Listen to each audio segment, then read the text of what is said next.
Hi everyone, I'm Kennan from Cars and Bids, and today I'm standing in front of a naturally aspirated icon.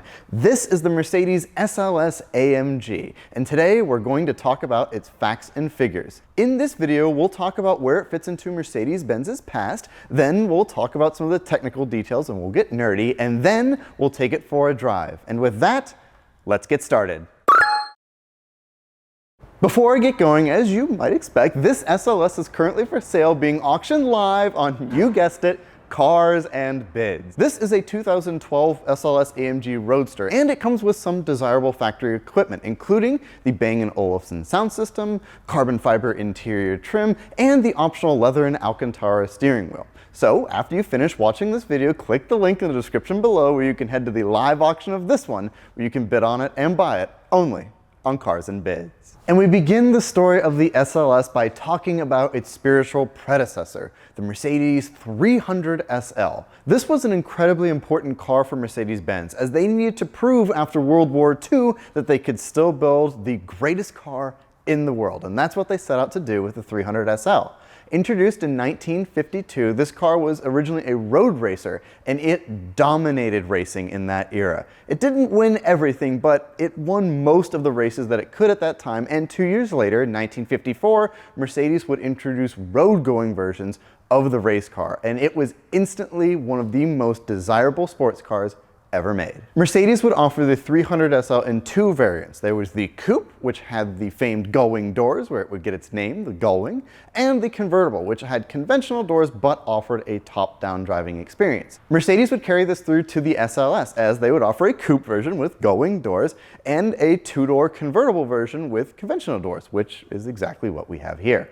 After the 300 SL, Mercedes wouldn't really reapproach the idea of having a range-leading supercar for many years to come. They would do some experimentation with limited production cars and homologation cars like the C111, which was from the 1970s and was very orange. Then there's the C112, which was made in the 1990s and had a V12 engine, and of course the CLK GTR, which was produced so Mercedes could take that car racing. The SLR might jump to mind as a car that would fulfill that category, a supercar at the top of the Mercedes range, but it was just that, a Mercedes McLaren SLR. It was a joint venture between two companies. The cars were even built in Woking, so they weren't built in Germany at all. And as a result, Mercedes wanted a car that was a true homegrown Mercedes-Benz supercar. It was also during this time that AMG would come into the Mercedes-Benz fold. They were no longer some third-party tuning company, they were a part of Mercedes-Benz, and they represented all of Mercedes-Benz performance models. And they had to decide exactly what they were. Were they part of Mercedes that just took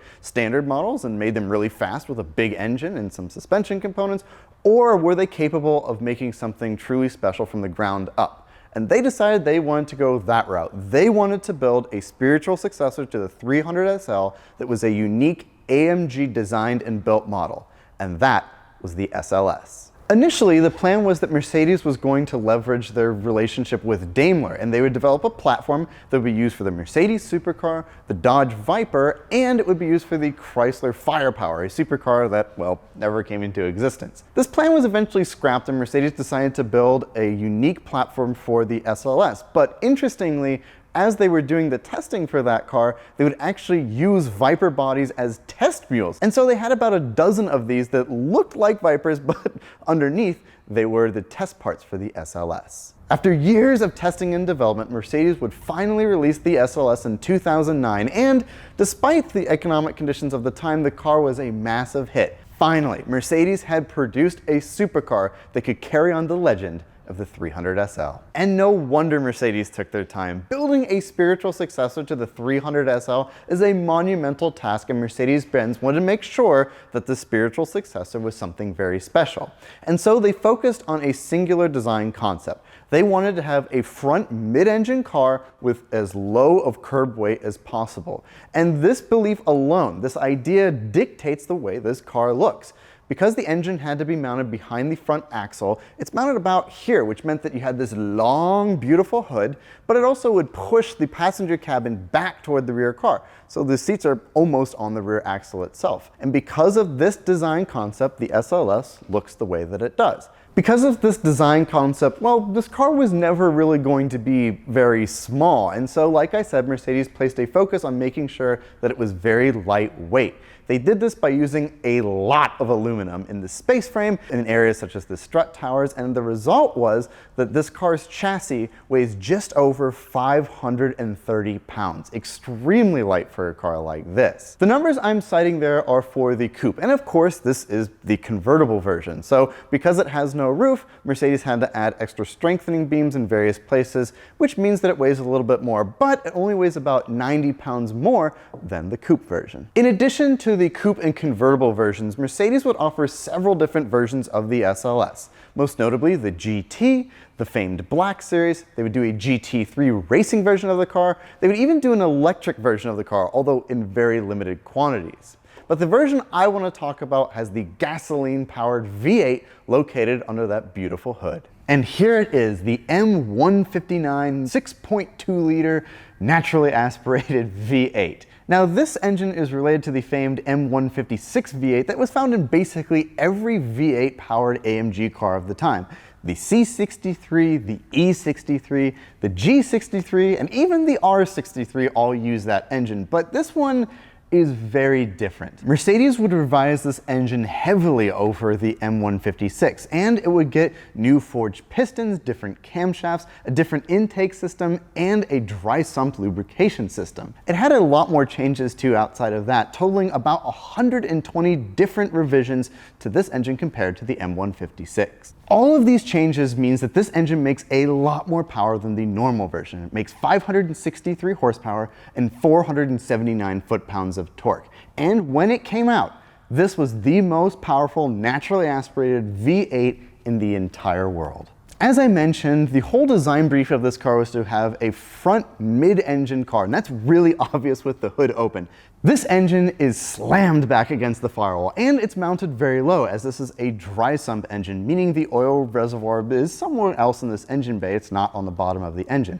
All of this was done to enhance the balance and performance of the SLS. To transmit all of that performance to the road, Mercedes-Benz spent a lot of time working on the drivetrain for this car, and they went with a transaxle system, meaning that the transmission was mounted at the back of the car instead of in the center. To connect the engine and transmission, again, Mercedes was focused on lightweight, so they would use a carbon fiber drive shaft, which is incredibly rare. Most performance cars don't have this, but Mercedes wanted to make sure that it was in their crowning supercar. And getting back to that transmission, dual clutch transmissions were becoming popular during this time, and Mercedes-Benz wasn't going to be left behind. They contracted Jet Drag to make them a dual clutch transmission, which is found at the back of this car. But it was also found in some Ferrari models. The 458 of the time used it, the F12 and the FF all used this dual clutch transmission. And so Mercedes was in good company when it came to high performance transmissions. Because this car has a transaxle, it has a weight distribution of 47 front, 53 rear, which is great for a rear-wheel drive car. As you accelerate, the weight will shift to the rear, and because there's more weight over that rear axle already, it gives you even more traction and stability as you travel faster. All of this is really important because this car is really fast. Mercedes-Benz claims that it will do 0 to 60 in 3.8 seconds and go on to a top speed of 196 miles an hour. And so this car in its time was the ultimate performance driving car that Mercedes-Benz could produce, just like the 300 SL that preceded it. And with that, it's time to drive the SLS. And it is, oh, what a great car. You know, as I mentioned in the beginning, this is a really important car for Mercedes because this represented everything that they wanted to put into a car so that it could spiritually succeed the 300 SL. And so Mercedes did not mess around with this car, particularly when it comes to that engine, which, boy, is that glorious. What a sound this car makes. I've always liked the normal M156 V8 that's found in the, all the other AMG cars of this era. But this one, oh, so lovely. Now, Mercedes put a lot of effort into revising this engine, and as I mentioned, they claimed that they changed 120 different components between the normal M156 V8 and this, the M159. And I assume that that's true because the Germans love that sort of thing, but it's just, it really feels, it feels special in this car. It really feels great. Oh, that popping is so good. But the other thing is that, you know, yes, this is an out-and-out performance car. This is a very serious sports car, but it's still a Mercedes-Benz. So like, yes, it's not an SL, even though it looks similar to one, it's not. It has much, you know, much greater driving capabilities than an SL, but it's still like, you should be able to drive this car every day. And it has, you know, heated seats, and it has a whole lot of buttons in this car in tech that was commensurate with the era, we'll say. But that said, like, you know, it still feels very much like a Mercedes, but you can just tell, especially with this engine and the transmission, which is fantastic in this car, that it's more serious than a standard SL, and it really just feels that way. It's so special. Another thing that you notice as you're sitting in this car, again, is that long hood that I mentioned. The whole design brief of getting that engine really far back means you have this long hood, and long is, is an understatement. It's huge. You can't see the front of this car, so parking it must be an absolute nightmare. So luckily I'm just driving it today. I don't have to be that worried about parking it or anything. But it's just such a nice place to be. It feels like a Mercedes, but the second you get on the loud pedal, you realize it's a really special Mercedes.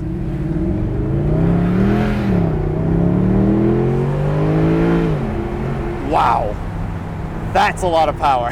The reason I'm so into this car is because I love naturally aspirated engines. I'm a huge sucker for them. And this one is really special, and it makes a lot of power. It just has a thump to it because it's a big engine, 6.2 liters, just gigantic. And all of the changes that they made to this really come together when you get on it. The transmission is fantastic too. Like I mentioned, it's the jet drag dual clutch that was shared with Ferraris of the era, and it is so fast. I have it even just in comfort mode now, and even so, it's great. But oh. Wow, what an engine. Yeah, the car is fast. Like there's no simple way to put that. This car is very fast.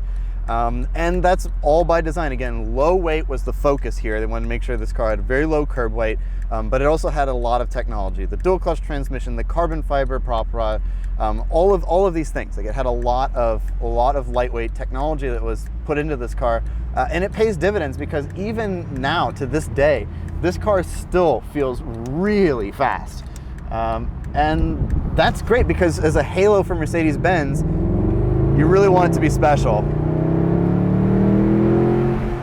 Oh, I know everybody loves the coupe because obviously you got the gull-wing doors, and I also realize I've reviewed a lot of convertibles recently. Convertible is the way to go here. Like, to listen to that engine and celebrate it, oh, so good and so special. So I'm at a stoplight now, just kind of relaxing in this car, and it just, you know, what's nice about it is that it still just feels like a Mercedes. You know, just sitting here, there's nothing, it doesn't feel that crazy. All the appointments are very nice. The leather in this car is lovely. And it's silver, you know, it's a special silver in this particular case, but it's a silver Mercedes. So most people who don't know what it is just wouldn't know. But then you get on the loud pedal and then people know what's up. This is no ordinary Mercedes. Woo!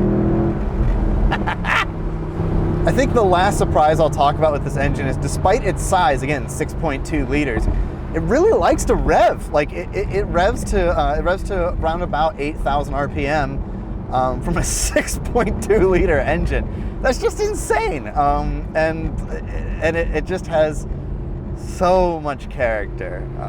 It's so great.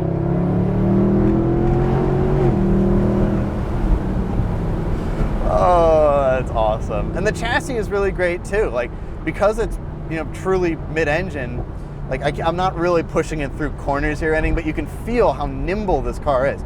Even in comfort mode, it feels really nimble. If I put it up into Sport Plus, you can really, it definitely stiffens up, and yeah, it feels like a sports car, not just a GT cruiser like the SL, like a legitimate sports car. And that is the Mercedes SLS AMG. This is a truly gorgeous car that touts an amazing V8 with big power and, of course, rear-wheel drive. It's also incredibly historically important for Mercedes, as this was the first car that AMG would design from the ground up. And you can bid on this one and buy it only on Cars and Bids. Thank you all so much for watching, and I will talk to you very soon. Goodbye!